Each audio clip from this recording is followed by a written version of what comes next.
आपणकर love marriage हम ना अरेंज मैरेज हम केमिति जानिबे आपण। दर्शक बंधु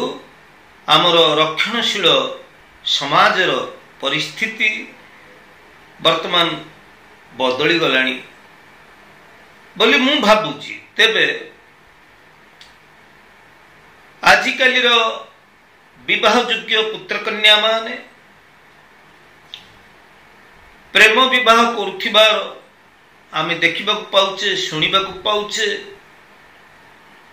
तेबे प्रेम विवाह केमिति हेई थाए काहे कि हेई थाए ज्योतिष पृष्ठभूमि आज आमे आलोचना करी देखिबा जे केउ ग्रह कारण एवं केउ प्रकार स्थिति रे आमर लव मैरिज हुए। आमर जन्म कुंडली रे कारक ग्रह पुरुष पाई होची शुक्र, महिला मानक पाई बृहस्पति। यदि कुंडली रे ए माने उत्तम स्थिति रे रहिचंती तेबे वैवाहिक जीवन आमर भलो चली थाए। तेबे एठी जेतेबेले प्रेम विवाह कथा आसुची बा लव मैरिज कथा आसुची सेतेबेले शुक्र, चंद्र, मंगल, बृहस्पति ए चारि ग्रह को आमे बेसी गुरुत्व देई थाउ। काहेकि दर्शक बंधु चंद्र होची मनकारक ग्रह। प्रेम संबंधी ग्रह चंद्र बहुत गुरुत्वपूर्ण भूमिका ग्रहण करि थाए प्रेम संपर्क पाई। मंगल ग्रह गोटे कौन कहती माने आमर रोमांस बा आंतरिक शक्ति को सी दर्शई थाए। यदि मंगल एवं चंद्र जनक जन्म जातक भल स्थिति रे थांती ताले एक प्रकार क्षेत्र रे प्रेम विवाह रे तांकु वैवाहिक जीवन रे तांकु सुख शांति मिलिथिबार देखा जाई था। तेबे आसंतु जानिबा केउ प्रकार जोग रे प्रेम विवाह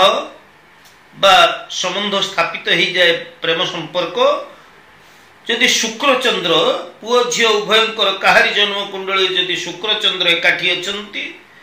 यदि शुक्र चंद्र मंगल एकत्र अछंती जेकोसी भाव रे थांतु ना काहेकि शुक्र यदि पंचम भाव रे अछंती, शुक्र पंचम भाव रे थाइकि पंचम घर रो मालिक सहित यदि शुक्र रहउचंती,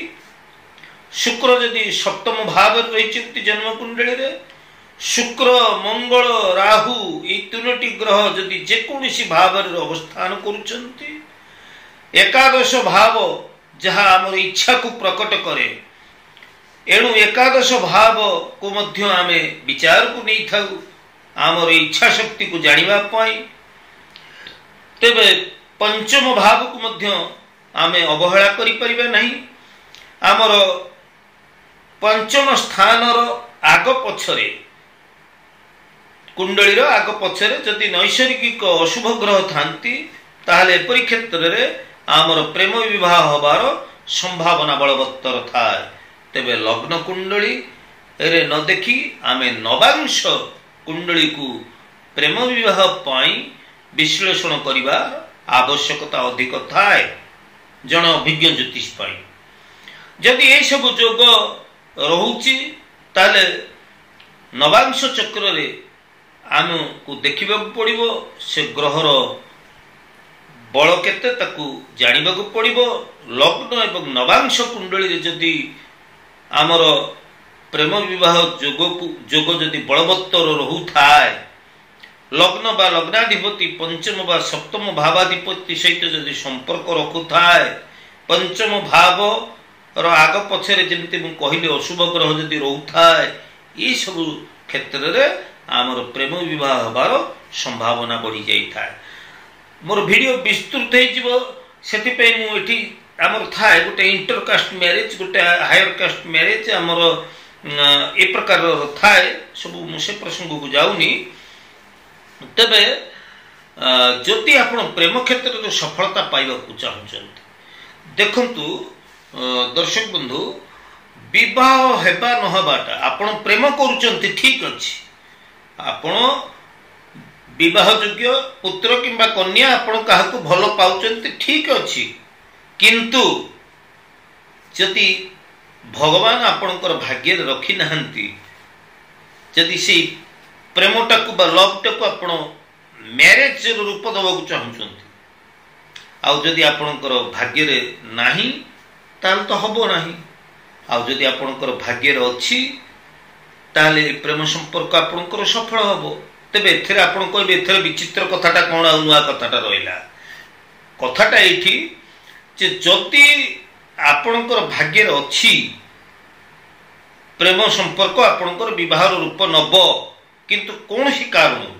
बाधा विघ्न आसूची ताहले आपण प्रतिकार करि परिबे ज्योतिष्य प्रतिकार करी ग्रह को अनुकूल अवस्था को आनी परिबे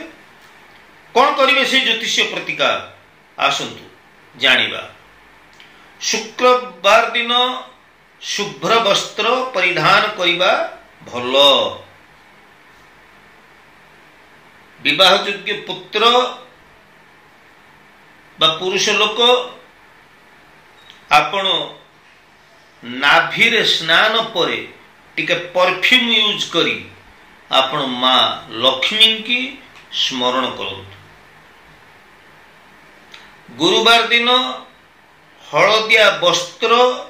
परिधान करिया पई चेष्टा करंतु आ मथारे आपण केसर और हलदी टिके मथारे एवं नाभिरे लगांतु प्रत्येक गुरुवार रे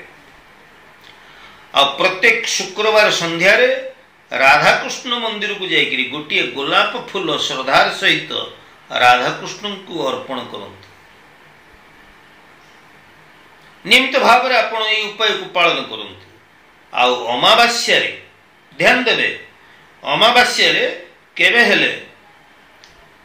प्रेम करुथिबा लव करुथिबा पुओ झियो कथावार्ता हुंतु नहीं देखा साक्षात हुंतु नहीं से दिन परस्पर ठार दूरी रहा चेष्टा करंतु झियो पिला मानक पई टिप्स ज्योतिष टिप्स कौन रही झियो पिला माने जो माने प्रेम करुचंती एवं से प्रेम को विवाह रूप दवा पई चाहूचंती आपण शुक्रवार दिन संध्या समय गोटे लाल रंगर बंशी बा बंशी जाको कहा जाए याकू काठर बंशी आपण नहीं जानतु राधाकृष्ण मंदिर रे शुक्रवार दिन संध्या समय गोटे गोलाप फूल प्रभु को अर्पण करंतु श्रद्धार सहित टिके भोग लगांतु लाल रंगर मिठा भोग किंवा हलदिया रंगर मिठा भोग लगांतु एवं ये जे लाल बंशीटी को आपण बंशीटी को आपण राधाकृष्ण को छुआई आणंतु एवं ये बंशीटी को आनी आपण आपणकर बेडरूम रे मुंड सिद्धारे याकू श्रद्धार सहित साइती रखंतु प्रेम करुथिबा लव करुथिबा जे झियो आपण जदि प्रेम क्षेत्र रे सफलता पाइबा पई चाहूचंती बा प्रेम को विवाह रूप दवा पई चाहूचंती नियमित भाव रे आपण गुरुवार को गुरुवार राधाकृष्ण मंदिर को जानतु हलदिया फूल राधाकृष्ण को अर्पण करंतु स्नान जल रे नियमित भाव रे टिके हलदी मिसई आपण स्नान करिबा आरंभ करंतु मु जेतिकी उपाय कहिली अविवाहित पुत्र कन्या जे माने विवाह योग्य पुत्र कन्या रहिचंती से माने लव करूचंती एवं चाहूचंती ए लव तांकर विवाह रूप नौ ए प्रकार इच्छा करूचंती तांको पई ये होची ज्योतिष टिप्स आज उपस्थापना आपन केमती लागिला दर्शक बंधु ज्योतिष वास्तु एवं धर्म विषय को मोर ऐतिहासिक चैनल को आपण माने देखुचंती जदि भलो लागुची उपादेय पूर्ण तथ्य पाइबा पई निश्चित भाव लाइक टी करिवे नुआ कर देखुतले सब्सक्राइब टी करिवे आज तो समय ही जाइए आम पुणी परवर्ती अध्याय देखा से पर्यंत मो विदाय नौछि ज्योतिर्विद सूर्य ଜୟ ଜଗନ୍ନାଥ।